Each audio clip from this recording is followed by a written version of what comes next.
السلام علیکم ورحمۃ اللہ وبرکاتہ۔ اس یوٹیوب چینل کو سبسکرائب کریں اور بیل آئیکن پہ پریس کر دیں تاکہ اس چینل پہ ڈلنے والی ہر ویڈیو کی نوٹیفکیشن۔ اور دنیا کا بہترین متاع صالحہ عورت ہے، اور صالحہ عورت کی تعریف یہ کی گئی کہ مرد جب اس کو دیکھے تو خوش ہو جائے، اور جب وہ حکم دے تو وہ اطاعت کرے، اور جب وہ گھر سے چلا جائے تو اس کی عزت اور اس کے مال کی حفاظت کرے۔ تو جس میں یہ خوبیاں ہوں وہ صالح خاتون ہے، اچھی خاتون ہے اور اچھی بیوی ہے۔ حضور نبی رحمت صلی اللہ علیہ وآلہ وسلم نے اس دواجی زندگی کے حسن پر کتنی خوبصورت بات ارشاد فرمائی۔ فرمایا کہ عورت کے، بیوی کے مزاج سے آپ کو موافقت نہیں ہے، اس کی کچھ عادتیں تمہیں ناپسند ہیں، تو اس کی کچھ ایسی عادتیں بھی ہوں گی جو تمہیں پسند ہوں گی۔ تو ادھر بیوی کو یہ ارشاد کیا کہ اگر اللہ کے علاوہ کسی کو سجدہ جائز ہوتا تو میں خاتون کو حکم دیتا کہ وہ اپنے شوہر کو سجدہ کیا کرے۔ اگر خاتون اس کو مد نظر رکھے تو شوہر کو شکایت پیدا نہیں ہو سکتی، اور اگر شوہر اس حدیث کو مد نظر رکھے کہ اس کی کچھ عادتیں مجھے ناپسند ہیں تو کچھ عادتیں ایسی بھی ہیں جو مجھے پسند ہیں، یہ ماں باپ کا گھر چھوڑ کے آئی ہے، میرے لیے وطن چھوڑا ہے، اپنا آبائی گھر چھوڑا ہے، بہن بھائیوں کو چھوڑ کے میرے لیے وقف ہو گئی ہے، تو یہ چیزیں یقیناً مرد کے لیے اس عورت کی محبت کو پیدا کرنے کے لیے کافی ہیں۔ طلاق اگرچہ مرد کا شرعی حق ہے، اور اگر نباہ نہ ہوتا ہو تو طلاق دینا ناگزیر ہو جائے تو طلاق دینا ہی پڑتا ہے، لیکن اس کے باوجود اگر کوئی شخص اپنی بیوی کو برداشت کرتا رہے تو قیامت کے دن رب کی رحمتوں کا حقدار ہوگا۔ جائز کاموں میں جو سب سے ناپسندیدہ امر ہے وہ طلاق ہے، اور جب کوئی شخص طلاق دیتا ہے اللہ کا عرش بھی ہلنے لگ جاتا ہے۔ امرأ مردودہ اس خاتون کو کہتے ہیں جس کے شوہر نے اس کو طلاق دے دی اور وہ اس قابل نہیں ہے کہ اس کا دوبارہ نکاح ہو سکے۔ پہلے ہی بڑی مشکل نکاح ہوا تھا، بدصورت تھی، جہیز نہیں لا سکی تھی، تو پہلے بڑی مشکل نکاح ہوا تھا، اب طلاق ہو گئی تو اب تو اور زیادہ امکان مشکل ہو گیا، تو وہ اپنے باپ کی دہلیز پہ بیٹھ گئی۔ آگے نکاح کا ارادہ بھی نہیں ہے چونکہ امکان باقی نہیں ہے، تو اس عورت کو شریعت میں کہتے ہیں امرأ مردودہ، لٹائی گئی خاتون۔ حدیث میں آتا ہے کہ کل اس خاتون کے باپ کو اس کے گناہوں کی وجہ سے جہنم کا حکم ہوگا، تو یہ جہنم اور اپنے باپ کے درمیان آڑ بن کے کھڑی ہو جائے گی اور رب سے بحث کرے گی کہ میرے مالک تو نہ مجھے عقل دی نہ تو نے مجھے شکل دی، سسرال نے قبول نہ کیا اور خامن نے دھتکار دیا، یہ ایک بوڑھا باپ ہی تھا جو مزدوریاں کر کر کے میرا پیٹ پالتا رہا، اس کے بڑے گناہ ہوں گے لیکن مالک میں تو اس کو جہنم میں نہیں جانے دوں گی۔ اللہ سے لڑائی کرے گی، بحث کرے گی، اللہ اکبر، الجھاؤ پیدا کر دے گی۔ حدیث میں آتا ہے اللہ اس خاتون کی سفارش مان کے اس کے بوڑھے باپ کو جنت عطا فرما دے۔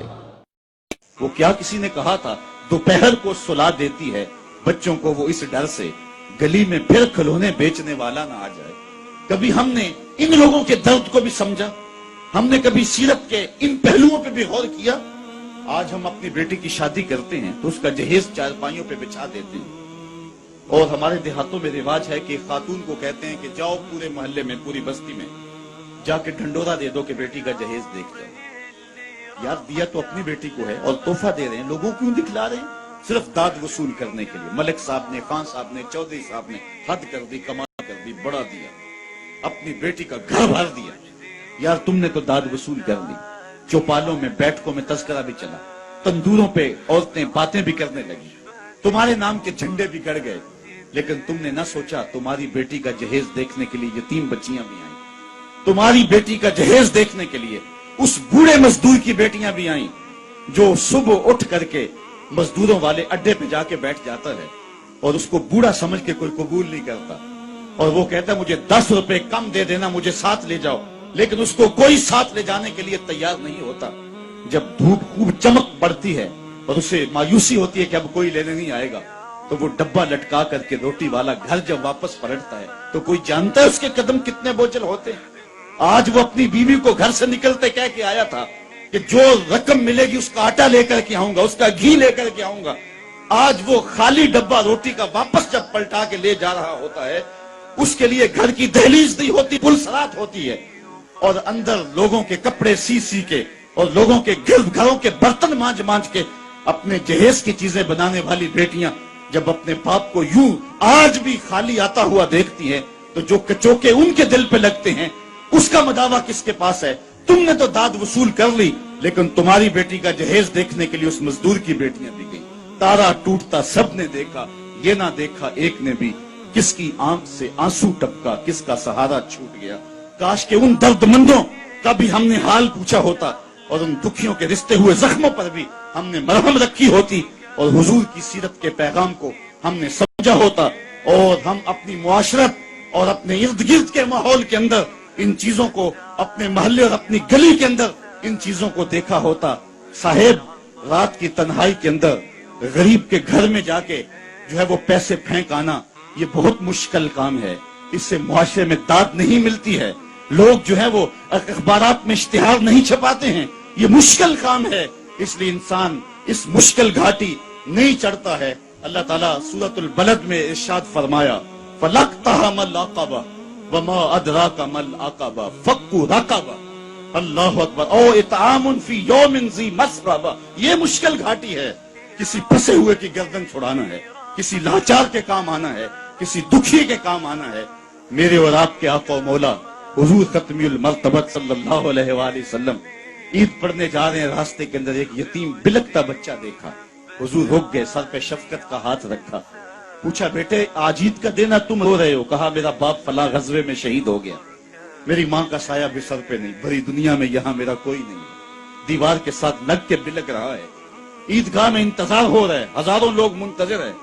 आका करीम ने दिल जोई यतीम को, यतीम की दिल जोई को इतना मुकद्दम समझा कि उसको लेके वापस घर आए और आके कहा कि इसको लिबास दिया जाए, इसको खाना खिलाया जाए, और उसको जैसा हसनैन करीमैन को लिबास दिया गया था ऐसा उस बच्चे को पहनाया गया, खाना खिलाया गया। हुजूर ने एहसास महरूमी दूर करने के लिए मजीद उसके सर पे शफकत भरा हाथ रखा और मुस्कुराते हुए फरमाया, क्या बेटा तू इस बात को पसंद नहीं करता कि मोहम्मद तेरा बाप लगे, आयशा तेरी माँ लगे और फातिमा तेरी बाजी लगे? उसने कहा ये रिश्ते मिल जाएं तो और क्या चाहिए? कहा आज के बाद ये तेरे रिश्ते ठहरे। एक उंगली से हसनैन को लगाया है, एक उंगली से वो यतीम बच्चा है। हुजूर ईदगाह की तरफ बढ़ रहे हैं, और भी बच्चे अपने माँ बाप के साथ जा रहे हैं।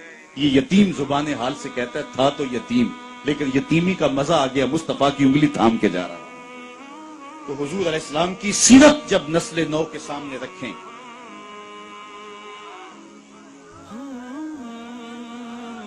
आज सिसकती इंसानियत की बात होती है तो आज दुनिया इसकी बात करती है। तो आइए अपने आका की सीरत को इस रूप के अंदर देखें और पढ़ें और उसकी खुशबू को फैलाएं और नस्ल नौ को बताएं कि आका करीम अलैहिस्सलाम किस तरह दुखियों के दर्द बांटने वाले थे और लाचारों, यतीमों और मिस्कीनों के किस तरह काम आने वाले थे। समालुल यतामा इस्मतुल लिल अरामल, बेवाओं के आसरे थे और गरीब हो के यतीम यतीम परवर थे। ये 9 साल की उम्र है हुजूर की, उस वक्त कहा जा रहा है हुजूर के लिए सिमालुल यतामा, यतीमों का सहारा और आसरा है।